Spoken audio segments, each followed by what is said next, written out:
The lobby of the Harrington Tower smelled like money, not in a metaphorical sense, in a very literal, calculated sense. The building's management had reportedly spent $40 installing a custom scent diffuser system that pumped out a blend of cedar wood, leather, and something unnamed that made you feel, subconsciously, like you were standing inside success itself. Every detail of that lobby was designed to communicate one thing: you do not belong here.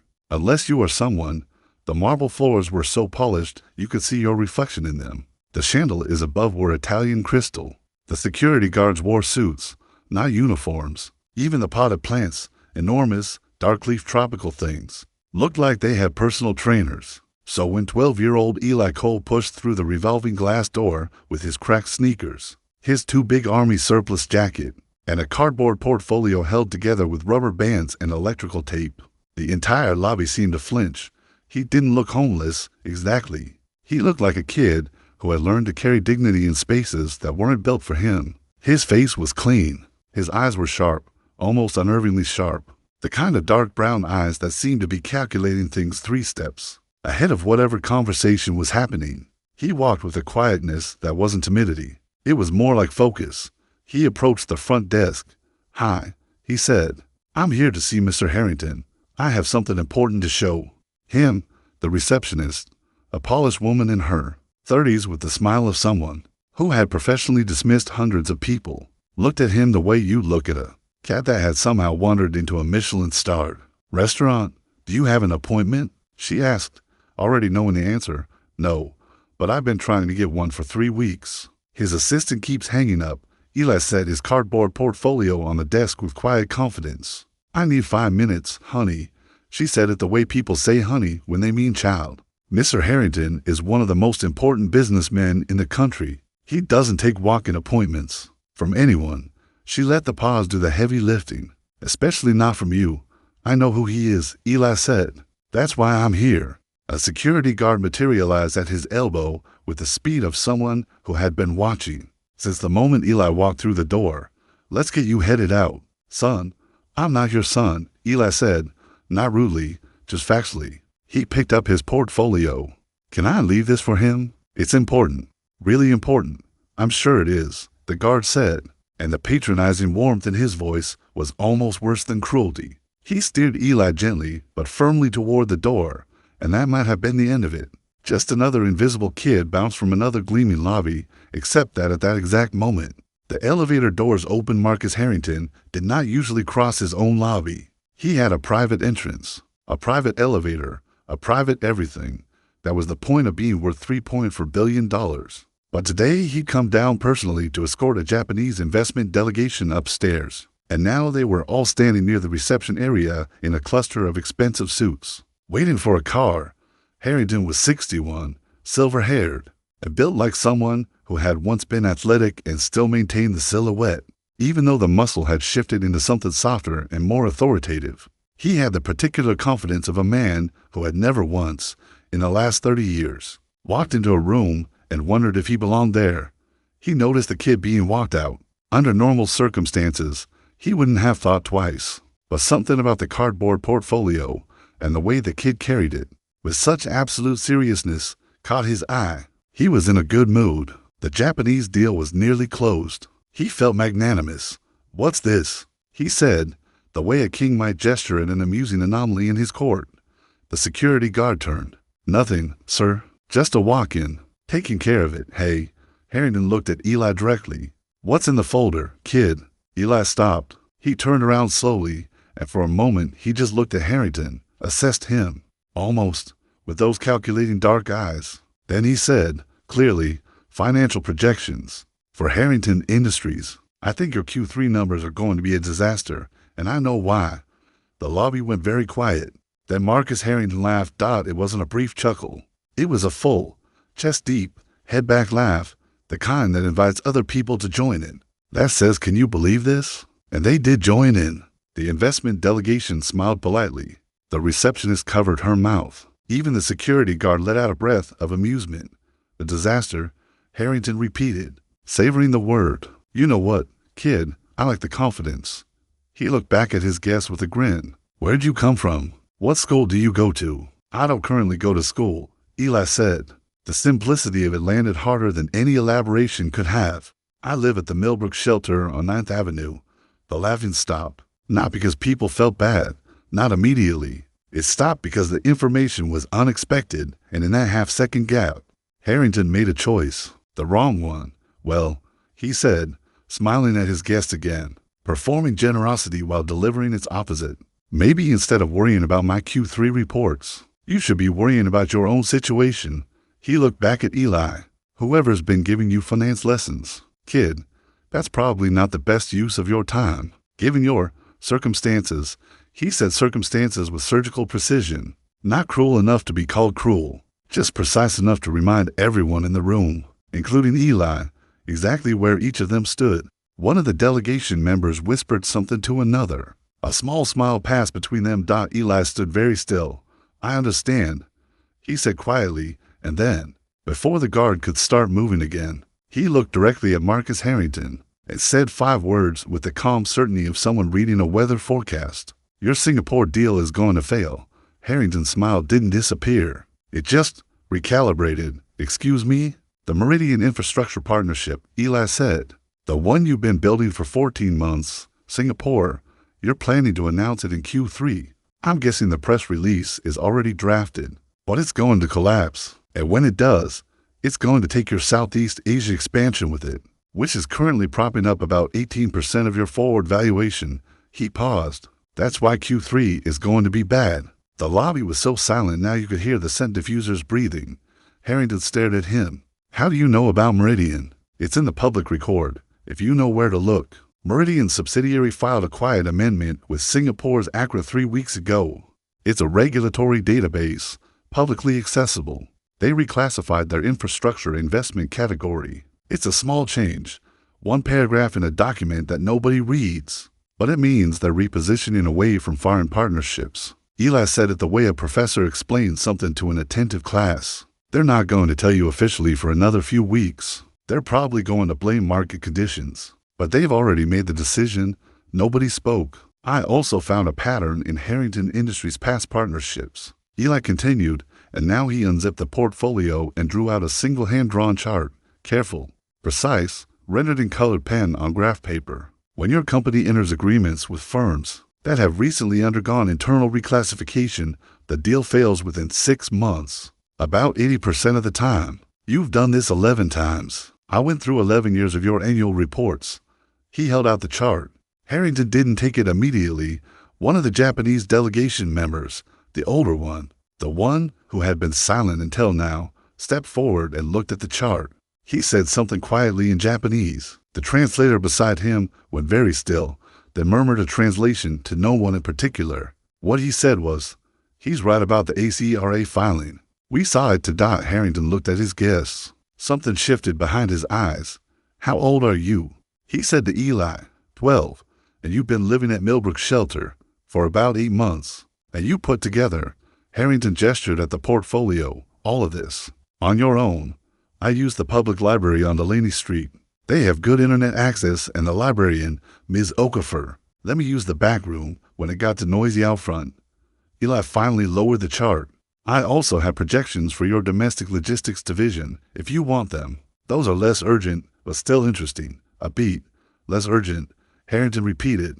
Yes, sir. Harrington was quiet for a long moment. Then he said, almost to himself, where are your parents? And for the first time, something crossed Ellie's face that wasn't composure. It was brief, a flicker, a tightening around the eyes, and then it was gone.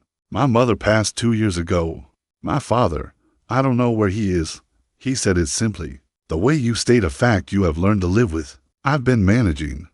What happened next would be riddled for years, by the security guard to his family at dinner, by the investment delegation members in conference rooms in Tokyo and Seoul, by the receptionist who quietly kept a journal. A woman walked through the front door of Harrington Tower. She was in her early 60s, understated in the particular way that very wealthy people sometimes choose to be.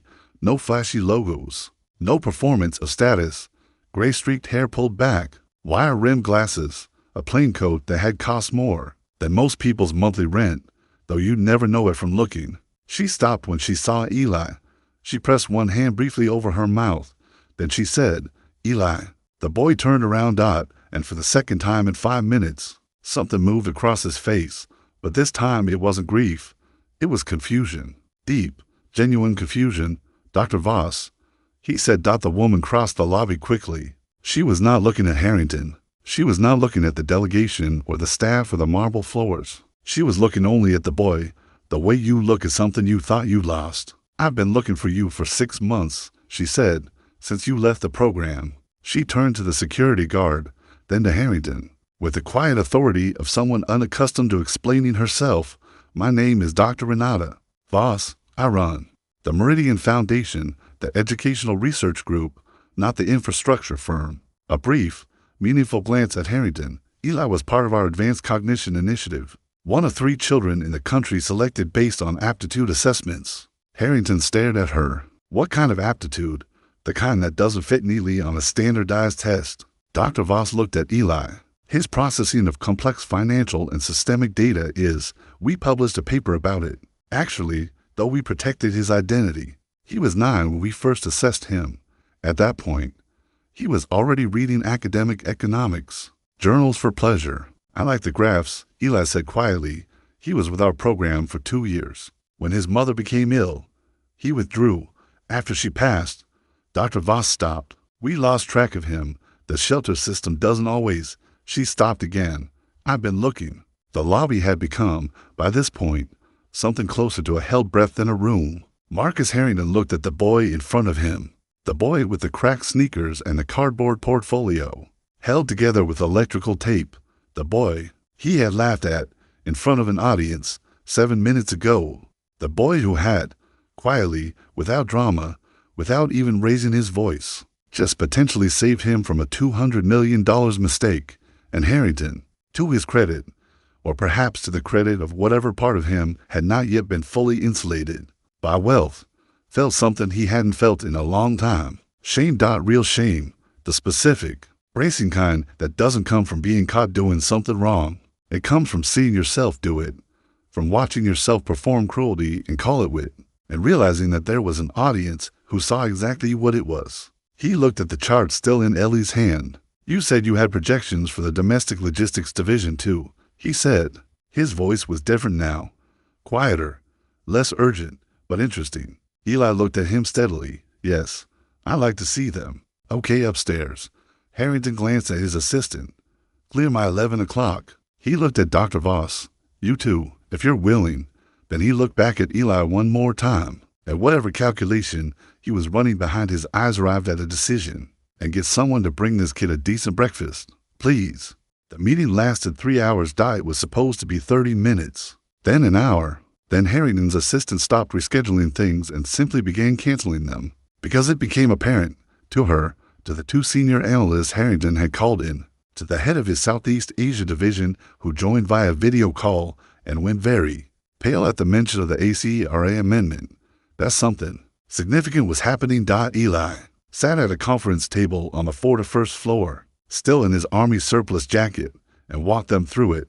He was not nervous. He was not showing off. He had the particular focus of someone who has spent a long time thinking about something important, with no one to share it with, and who is finally, at last, in a room where people are actually listening. The domestic logistics analysis took 45 minutes. It identified a sourcing inefficiency that Harrington's own team had flagged but deprioritized. The way Eli had framed it, contextualizing it against 3 competitors' public supply chain data, made its urgency undeniable. Where did you learn to read comparative supply chain analysis? The head of logistics asked. Somewhere in the second hour, not dismissively, but with genuine bewilderment. I read a book about it at the library, Eli said. And then I read the books that book referenced. And then I found the actual supply chain disclosures in the SEC filings. He considered. It took a few weeks. At the end of the 3rd hour, Marcus Harrington leaned back in his chair and looked at the ceiling for a long moment. Then he looked at the boy sitting across from him. I owe you an apology, he said. Eli waited. Downstairs. What I said. How I said it. Harrington didn't dress it up or soften it with qualifications. It was wrong. You came here in good faith with something genuinely valuable, and I used your circumstances as a punchline. In front of people. He paused. I'm sorry. The analysts in the room went very still. This was not the kind of thing Marcus Harrington said. They all knew it. He knew they knew it. Eli was quiet for a moment. Then, thank you for saying that. I mean it. I know you do, Eli said. That's why I'm thanking you. There was a pause, and in that pause, the two of them, the 61-year-old billionaire and the 12-year-old kid from the shelter, seemed to reach some kind of mutual understanding that didn't require more words. Dr. Voss spoke next. Eli, I'd like to talk to you about returning to the program. We can make accommodations. Housing support is available. The foundation has a residential track we didn't discuss when you were younger, because you had your mother's home. Now it might be the right fit. Eli looked at her. A real place to stay. A real place. With other students. And a full academic program designed around how your mind actually works. Not how a classroom expects it to work. Something crossed his face that he tried, briefly, to contain. He didn't fully succeed. Okay, he said. The word came out smaller than he intended. More honest. Yeah, okay. Marcus Harrington made the calls before the end of that day. The first was to his legal team, instructing them to pause all activity on the Singapore deal, pending a review of Meridian Infrastructure's recent regulatory filings. The review confirmed, within 48 hours, exactly what Eli had described, a quiet strategic pivot that would have rendered the partnership impossible. The official notification arrived from Meridian 11 days later. The collapse of the deal, handled proactively rather than reactively, cost Harrington Industries a fraction of what it would have cost if they'd been caught flat-footed. The Singapore division pivoted to two smaller partnerships that, over the next year, would outperform the original projection entirely. The second call Harrington made that day was to his foundation's Director of Education Initiatives. He asked what it cost to fully fund a residential academic scholarship, ongoing, not a one-time grant. He was told the number. He said, do it. And I want a proper housing stipend included, not enough to make him feel like charity, enough to make him feel stable. He thought for a moment, and find out what the librarian at Delaney Street Library needs. Whatever she needs for that back room. Computers, furniture, whatever. Anonymous donation. His director asked why the anonymity. Because the kid doesn't owe me gratitude. Harrington said, I owe him a debt. There's a difference. The story of what happened in the lobby of Harrington Tower did not stay quiet. It rarely does. When 5 people witness something and one of them has a cousin who works in finance media, by the end of the week it had been written up in 3 business publications, all of which focus on the Singapore deal and the extraordinary predictive analysis that had flagged it. Ellie's identity was protected. Dr. Voss and Harrington's team were both insistent on that, but the shape of the story leaked out anyway. 12-year-old single quotes as analysis saves Harrington Industries from $200 million. Mistake. The comments section, predictably, didn't believe it until one of the senior analysts who had been in that conference room posted a single sentence on a professional forum. I've been in finance for 20 years. I've sat in rooms with the best minds in the business. That kid was the most analytically rigorous thinker I've ever encountered. The age is irrelevant. 6 months later, Eli Cole was enrolled full-time in the Meridian Foundation's residential academic program. He was living in a building with 11 other students whose minds worked in ways that traditional schools had variously called disruptive, difficult, excessive, words that were really just synonyms for different. He had his own room, small and tidy, with a desk positioned beside the window so that in the mornings, when the light came in at the right angle, it fell directly across whatever he was working on. He had a library card that was no longer his only form of stable address. He still drew his charts by hand, on graph paper, in colored pen. The habit stuck, even after Dr. Voss offered him proper software and a laptop that cost more than anything he had ever owned. There was something about the physical act of drawing the lines himself, of making his hand move at the speed his thinking moved, that no program had yet replicated for him. On the wall above his desk, he kept one thing from before, a photograph of his mother, smiling, standing in front of a library entrance with her hand on his shoulder. She had been the one who first brought him there, had told him, when he was 7 and the world was still small enough that its cruelties had not yet fully arrived, that the smartest thing you can ever do is pay attention. He had paid attention. He intended to keep doing so. At a small industry dinner 3 months after their meeting, Marcus Harrington was seated beside a venture capitalist who asked, somewhere in the second course, about the Singapore situation. The dodge had been widely admired in financial circles, clean, well-timed, the kind of move that looked prescient in retrospect. You must have had strong intelligence on the ground, the investor said. Who flagged the ACRA filing? Harrington took a sip of wine, set the glass down. A 12-year-old with a cardboard folder and cracked sneakers who I almost had thrown out of my own lobby. The investor stared. You're joking. I'm not. And where is he now? Harrington looked across the room at nothing in particular. At the middle distance where a thought was finishing itself. Somewhere he's going to change the world, he said, with the quiet certainty of a man who had learned, at 61 years old, that intelligence has absolutely nothing to do with what you look like when you walk through a door. He thought about what it had cost him to learn that lesson. He thought the cost was not nearly enough.